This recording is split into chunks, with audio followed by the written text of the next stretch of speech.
Hello दोस्तों, आज 27 जून 2023 है और आप अपने स्क्रीन पर देखना शुरू कर चुके हैं Race IAS academy Lalpur Ranchi के द्वारा शुरू किया गया समसामयिकी घटनाक्रम का मुख्य कार्यक्रम, जिसमें हम प्रतिदिन के जो राष्ट्रीय और अंतर्राष्ट्रीय घटनाक्रम हैं उन घटनाक्रमों के बारे में आपको जानकारी देते हैं। जो कई सारे परीक्षाओं में प्रश्न पूछे जा रहे हैं, उन प्रश्नों के प्रारूप को देखते हुए आपके समक्ष यह घटनाक्रम उपस्थित किया जा रहा है।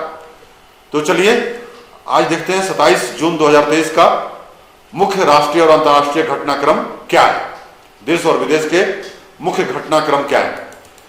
तो सबसे पहला है PM Kisan mobile app launch किया गया है।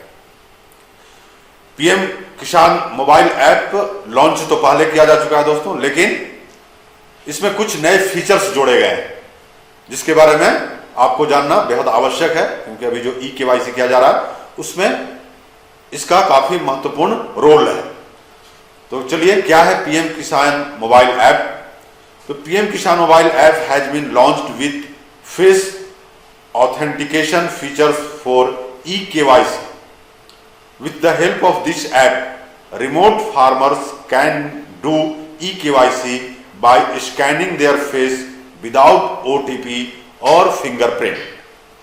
Union Minister Tomar said that the benefit of PM Kisan is being given by the central government to the farmers without any middleman. The Union Minister said that PM Kisan is a very comprehensive scheme of the central government. He said that due to the support of the states, the center has been able to pay the installment to about 8.5 crore farmers after completion of their KYC. E-KYC के लिए face authentication feature के साथ PM Kisan mobile app launch किया गया है। इस app की मदद से दूर दराज के किसान बिना ओटीपी या फिंगरप्रिंट के अपना चेहरा स्कैन करके ई-केवाईसी कर सकते हैं। केंद्रीय मंत्री तोमर ने कहा कि केंद्र सरकार द्वारा पीएम किसान का लाभ बिना किसी बिचौलिए के किसानों को दिया जा रहा है। केंद्रीय मंत्री ने कहा कि पीएम किसान केंद्र सरकार की एक बहुत व्यापक योजना है। उन्होंने कहा कि राज्यों के समर्थन के कारण केंद्र लगभग 8.5 करोड़ किसानों को उनकी केवाईसी पूरी होने के बाद किस्त का भुगतान करने में सक्षम है। आज का दूसरा जो महत्वपूर्ण घटनाक्रम है उसमें है सिल्का रिडक्शन प्लांट का उद्घाटन किया गया है। अब ये प्लांट कहां पर लगाया गया है, किसके सहयोग से लगाया गया है, किसकी भागीदारी इसमें है, तो चलिए आगे के हम स्लाइड में देखते हैं। Silica reduction plant at Dalli mine of Bhilai steel plant was inaugurated by union minister Jyotiraditya Scindia in New Delhi. Iron ore reserves in the 60-year-old mines of Dalli and Rajhara group of SAIL Bhilai steel plant are fast depleting. Studies have shown that iron ore of size less than 1 mm needs to be refined to obtain the required grade for effective use in blast furnace. Bhilai steel plant के दल्ली खदान में Chilka reduction plant का उद्घाटन नई दिल्ली में केंद्रीय मंत्री ज्योतिरादित्य सिंधिया ने किया। सेल भिलाई इस्पात संयंत्र के दिल्ली और राजहारा समूह की 60 साल पुरानी खदानों में लौह अयस्क के भंडार तेजी से कम हो रहे हैं। अध्ययन से पता चला है कि ब्लास्ट फर्नेस में प्रभावी उपयोग के लिए अपेक्षित ग्रेड प्राप्त करने के लिए 1 मिलीमीटर से कम आकार के लौह अयस्क को परिष्कृत करने की आवश्यकता है। अगला जो महत्वपूर्ण घटनाक्रम है उसमें शांति पुरस्कार से सम्मानित किया गया। अब शांति पुरस्कार कई प्रकार के होते हैं, जैसे यहाँ भारत में इंदिरा गांधी शांति पुरस्कार है, नोबेल में नोबेल शांति पुरस्कार है। तो यहाँ यह कौन सी शांति पुरस्कार की बात की जा रही है वह हम आगे आप स्क्रीन में स्लाइड पर देख सकते हैं। British American author Salman Rushdie has been awarded the peace prize of the German book trade for 2023. He won the award for his literary work and positive attitude in the face of constant danger. The $27,300 prize will be awarded at a ceremony in October during the Frankfurt Book Fair. तो British अमेरिकी लेखक सलमान रुश्दी को 2023 के लिए German book trade के शांति पुरस्कार से सम्मानित किया गया है। उन्होंने अपने साहित्यिक कार्य और निरंतर खतरे के सामने सकारात्मक दृष्टिकोण के लिए पुरस्कार जीता है। लगभग $27,300 का पुरस्कार फ्रैंकफर्ट बुक फेयर के दौरान अक्टूबर में एक समारोह में प्रदान किया जाएगा। अगला जो महत्वपूर्ण घटनाक्रम है, पहला देश बन गया है एस्टोनिया। अभी किस चीज में पहला देश बना है तो आगे के स्लाइड में आप ध्यान देंगे। तो इसमें कहा गया है कि Estonia has become the first country in central Europe to allow same sex marriage. This law will be applicable from 2024. अर्थात एस्टोनिया मध्य यूरोप में समलैंगिक विवाह की अनुमति देने वाला पहला देश बन गया है। यह कानून 2024 से लागू होगा।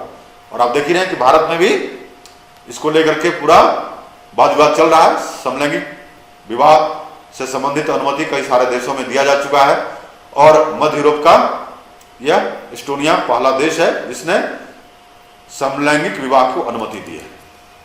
अगला जो मुख्य घटनाक्रम है उसमें समझौता ज्ञापन पर हस्ताक्षर किया गया है। अब यह समझौता ज्ञापन क्या है तो चलिए स्लाइड में देखते हैं। American company GE aerospace and Indian aerospace company HAL signed an MOU to manufacture fighter jet engine for the Indian Air Force. Under the agreement, GE Aerospace F414 engines will be co-produced in India to power the Mk2 light combat aircraft of the Indian Air Force. GE will continue to collaborate with the Indian government on the advanced medium combat aircraft Mk2 engine program.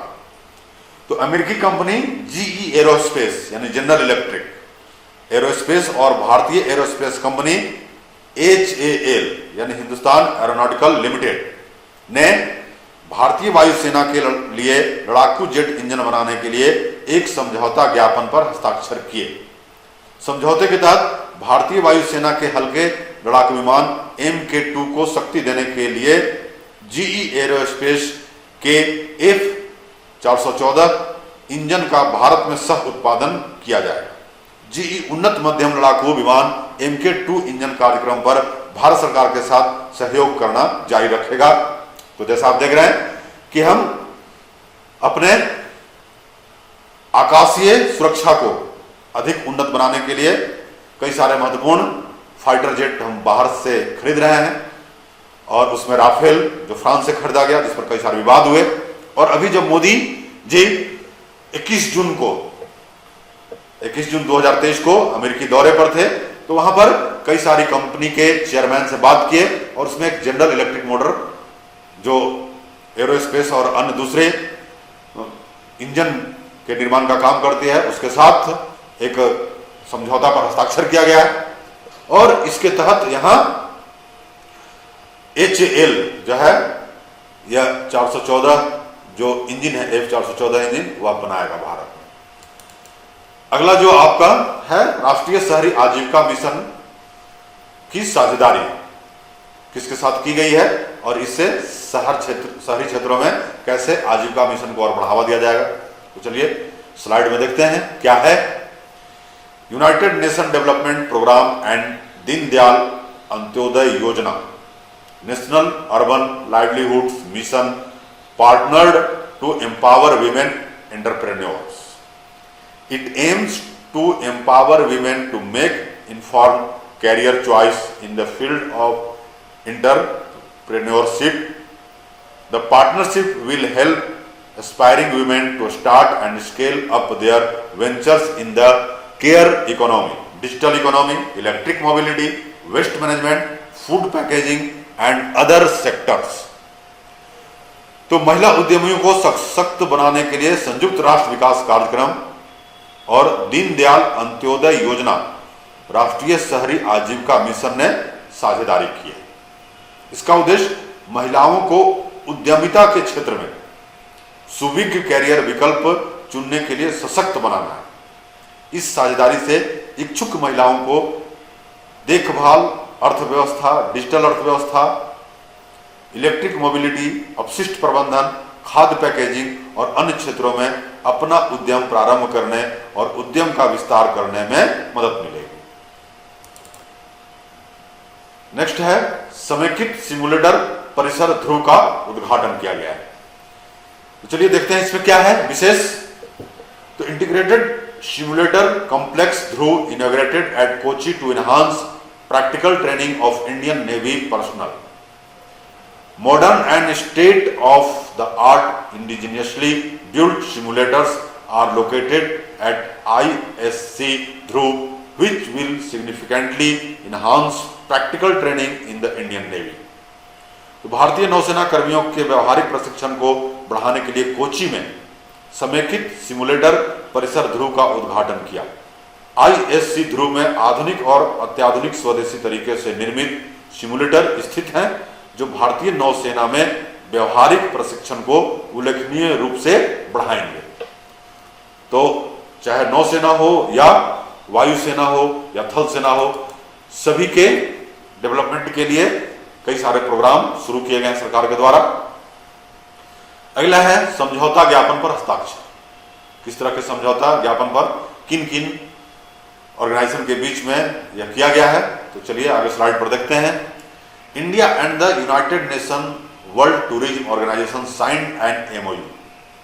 The objective of the MOU is to enhance cooperation and identify areas of mutual interest. The MOU was signed by MS V. Vidyavati, Secretary, Ministry of Tourism, Government of India, and Mr. Jurab Polokashwani, Secretary General, UNWTO. The final Goa roadmap will be endorsed at the end of the ministerial meeting. Bharat और संयुक्त राष्ट्र विश्व पर्यटन संगठन ने एक समझौता ज्ञापन पर हस्ताक्षर किए हैं। MOU का उद्देश्य सहयोग बढ़ाना और आपसी हितों के क्षेत्रों की पहचान करना है। भारत सरकार के पर्यटन मंत्रालय के सचिव सुश्री वी विद्यावती और UNWTO के महासचिव श्री जुराब पोलोलिकाश्विनी ने समझौता ज्ञापन पर हस्ताक्षर किए हैं।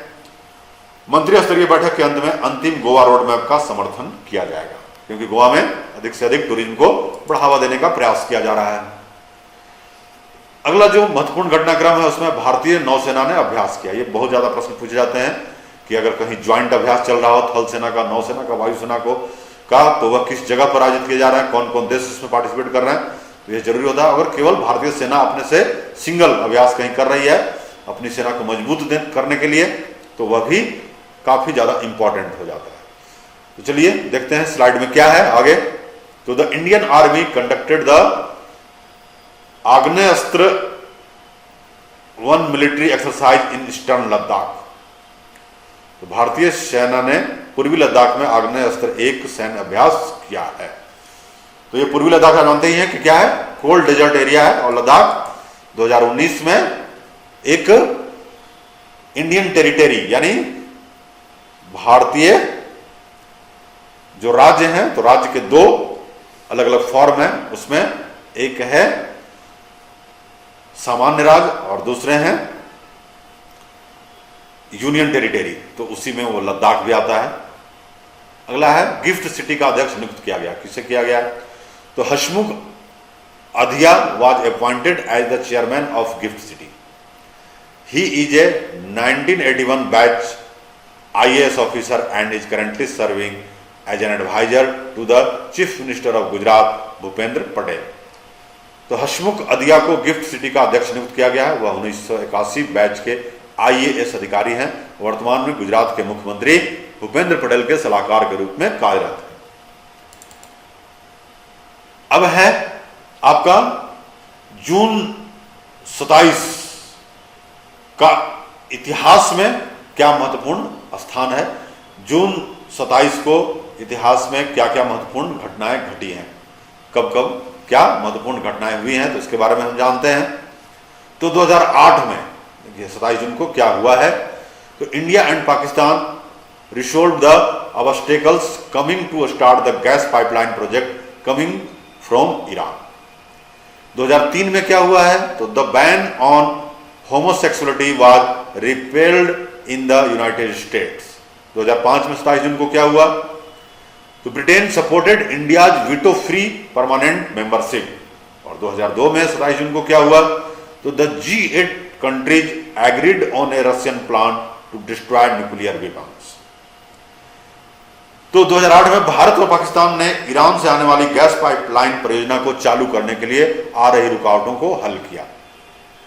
फिर 2003 में 27 जून को संयुक्त राज्य अमेरिका में समलैंगिकता पर प्रतिबंध रद्द कर दिया गया। 2005 में 27 जून को ब्रिटेन ने भारत की वीटो रहित अस्थायी सदस्यता का समर्थन किया। और 2002 में G8 देश परमाणु हथियार नष्ट करने की रूसी योजना पर सहमत हुए। तो यह था 27 जून का पहले का इतिहास।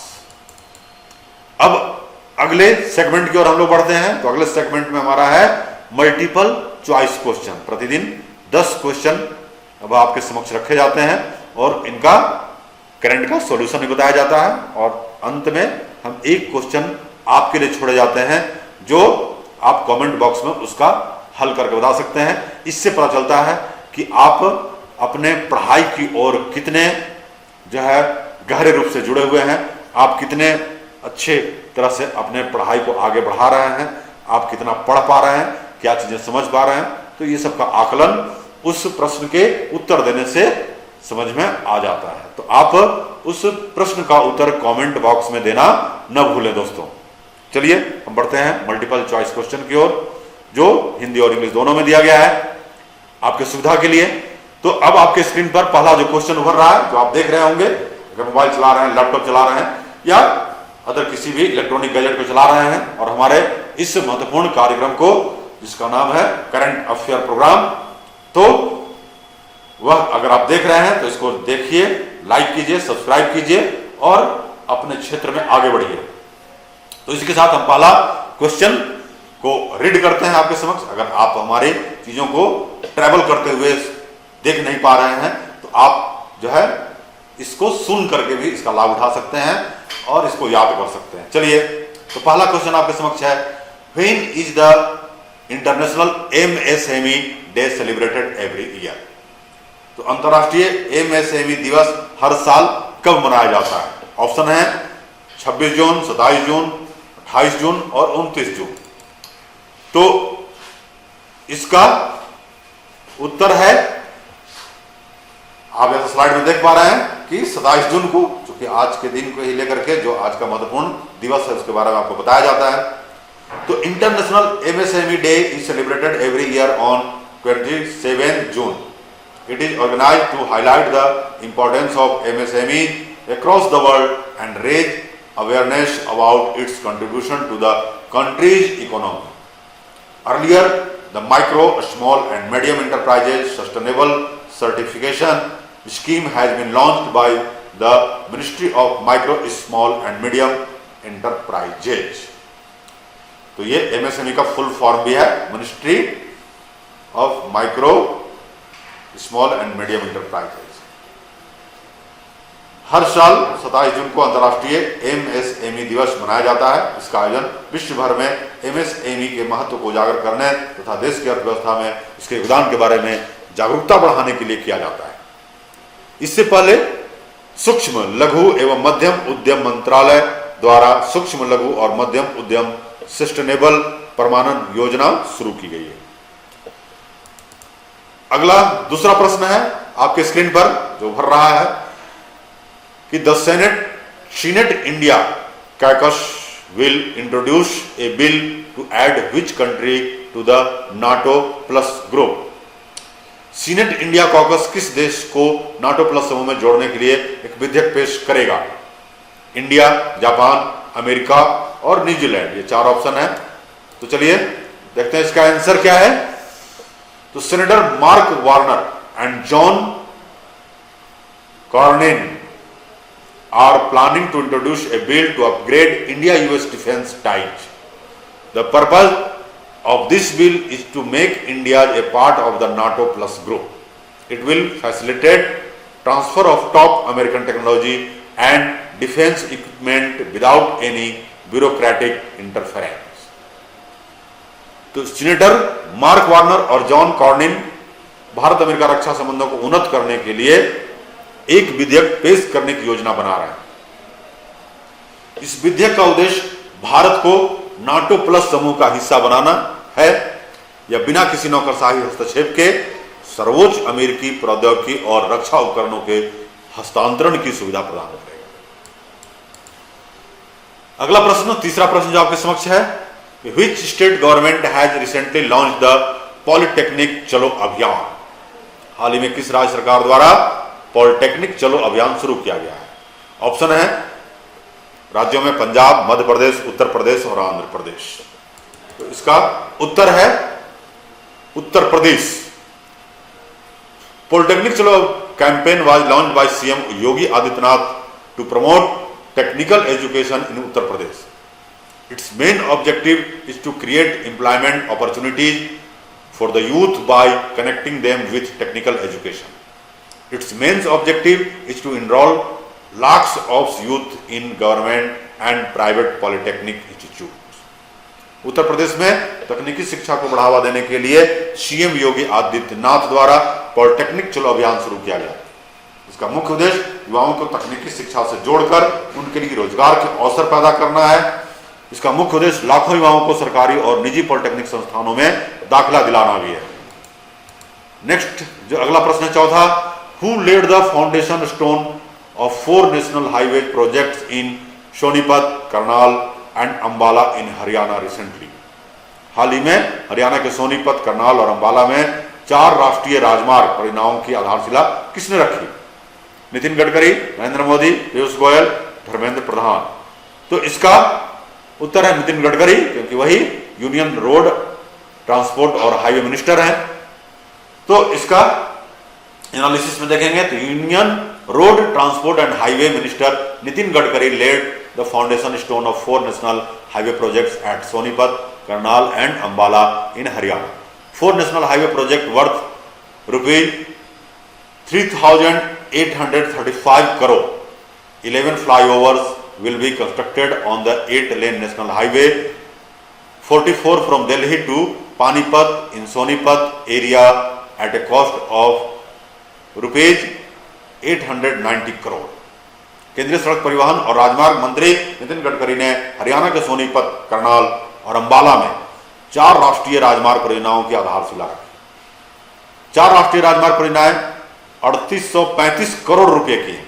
दिल्ली से पानीपत तक 8 लेन राष्ट्रीय राजमार्ग 44 पर सोनीपत क्षेत्र में 890 करोड़ रुपए की लागत से 11 फ्लाईओवर भी इस पर बनाए जाएंगे। अगला जो आपके स्क्रीन पर क्वेश्चन है, 5वां क्वेश्चन वह है, according to the world economic forums gender gap report 2023, what is the rank of India among 146 country in terms of gender equality? ये बहुत ही महत्वपूर्ण क्वेश्चन है, आप इसको जरूर देखेंगे। तो विश्व आर्थिक मंच की जेंडर गैप रिपोर्ट 2023 के अनुसार लैंगिक समानता के मामले में भारत 146 देशों में से किस स्थान पर है? 100 यानी 100वें स्थान पर, 120 यानी 120, 127 और 150, अर्थात 120वें स्थान पर, 120वें स्थान पर, 127वें स्थान पर या 150वें स्थान पर। तो यह जो है अभी 127वें स्थान पर है। According to the gender gap report 2023, India ranks 127 out of 146 country in term of gender equality. India was ranked 135 in the 2022 edition of the report. India has improved by 1.4 percentage point from the previous edition. According to the report, India has achieved parity in enrollment at all levels of education. Gender gap 2023 के अनुसार लैंगिक समानता के मामले में भारत 146 देशों में से 127वां स्थान पर है। रिपोर्ट के 2022 संस्करण में भारत को 135वां स्थान दिया गया था। भारत ने पिछले संस्करण से 1.4% अंक का सुधार किया है। रिपोर्ट के अनुसार भारत ने शिक्षा के सभी स्तरों पर नामांकन में समानता हासिल कर ली है। अगला जो प्रश्न आपके स्क्रीन पर है, who has been awarded the prestigious German peace prize 2023 for literary works. साहित्यिक कार्यों के लिए प्रतिष्ठित जर्मन शांति पुरस्कार 2023 किसे प्रदान किया गया है? आपके समक्ष ऑप्शन है सुधा मूर्ति, सलमान रुश्दी, विक्रम सेठ और सुनीता घोष। जैसा कि आप जान रहे हैं इसका आंसर है सलमान रुश्दी। और ये पहले भी आपको बताया जा चुका है कि recently Salman Rushdie has been awarded a prestigious German prize for his literary work and his determination in the face of constant threats to his life. He will awarded the award on 22 October 2023 in Frankfurt. This honor carried 25,000 euros in cash. हाल ही में सलमान रुश्दी को उनके साहित्यिक कार्यों और उनके जीवन के लिए लगातार खतरे के सामने उनके संकल्प के लिए एक प्रतिष्ठित जर्मन से पुरस्कार से सम्मानित किया गया है। उन्हें 22 अक्टूबर 2023 को फ्रैंकफर्ट में पुरस्कार दिया जाएगा। इस सम्मान में 25,000 यूरो नगद दिए जाते हैं। नेक्स्ट है रिसेंटली, यानी 7वां प्रश्न, recently which state government has launched Vitthal Rukmini Warkari Bima Chhatra योजना। हाल ही में किस राज्य सरकार ने विट्ठल रुक्मिणी वारकरी बीमा छात्र योजना शुरू की है? उड़ीसा, महाराष्ट्र, केरला, राजस्थान। तो इसका उत्तर है महाराष्ट्र, क्योंकि वारकरी संप्रदाय वहीं महाराष्ट्र के पंढरपुर में है, तो उसी के नाम पर इस योजना को शुरू किया गया है। आप इतिहास में पढ़ते होंगे वारकरी संप्रदाय, और वह पंढरपुर में है महाराष्ट्र के। चलिए तो इसका हम देखते हैं क्या डिटेल है। The Maharashtra government has implement the Vitthal Rukmini Warkari Bima Chhatra Yojana for the welfare of the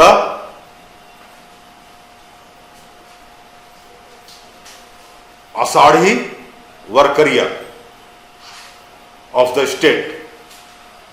Through this scheme, insurance is provided to the Varkari so that their standard of living can be improved. Under this scheme, financial assistance is provided by the government to the followers of Lord Vitthal in case of disability, illness or death. Maharashtra सरकार ने राज्य के अषाढ़ी वारकरियों के कल्याण के लिए विट्ठल रुक्मिणी वारकरी बीमा छात्र योजना को लागू किया है।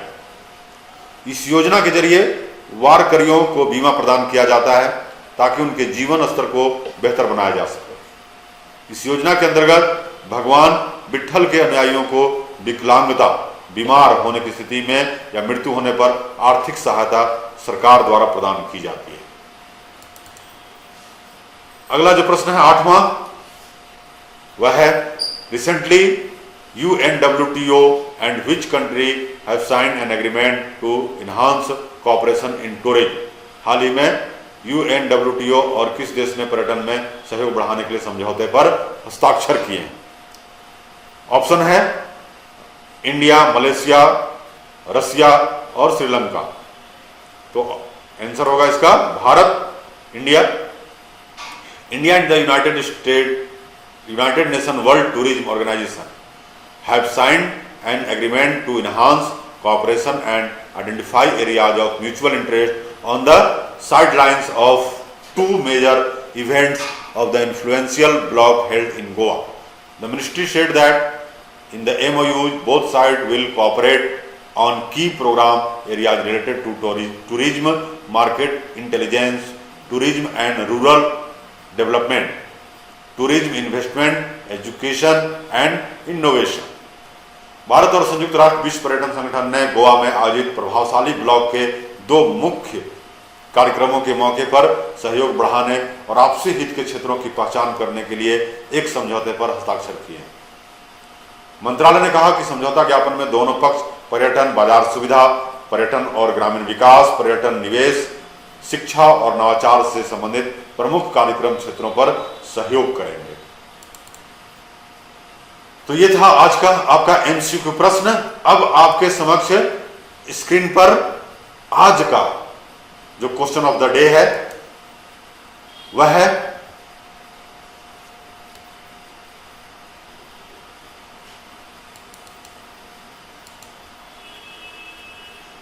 Causes of the night blindness. यह दोस्तों सॉरी, कल जो प्रश्न आपको पूछा गया था और कहा गया था कि आप इसका उत्तर कमेंट बॉक्स में देंगे, तो कुछ लोगों के कमेंट बॉक्स में इसके उत्तर आए हैं। तो बहुत लोग अगर इसका उत्तर नहीं जानते होंगे तो आपको आंसर इसका दिया जा रहा है। इसका कारण है विटामिन ए की कमी, डिफिशियंसी ऑफ विटामिन ए। तो ये कल का जो प्रश्न आपसे पूछा गया था जिसका उत्तर आपको कमेंट बॉक्स में देना था, कुछ लोगों ने कमेंट बॉक्स में इसको उत्तर दिए हैं, कुछ लोग अभी भी जो है अपने उत्तर कमेंट बॉक्स में नहीं दे रहे हैं। तो आप अगर हमारे इस वीडियो को अच्छी तरह से देख रहे हैं, सुन रहे हैं और समझ रहे हैं, तो आप हमारे इन प्रश्न का उत्तर कमेंट बॉक्स में जरूर दीजिए, ताकि पता चल सके कि आप कितने जागरूक विद्यार्थी हैं, आप कितनी मेहनत से अपने परीक्षा की तैयारी कर रहे हैं, आप कितने अच्छे तरह से अपने जो पाठ्यक्रम है उसकी तैयारी कर रहे हैं और विज्ञान में आपकी अभिरुचि कितनी है इससे भी पता चलेगा। और अभी हम कंटिन्यूअस विज्ञान के प्रश्न ही इसमें रखेंगे, इससे आपके विज्ञान से संबंधित अभिरुचि भी बढ़ेगी। तो चलिए, ये तो हो गया कल के प्रश्न का उत्तर।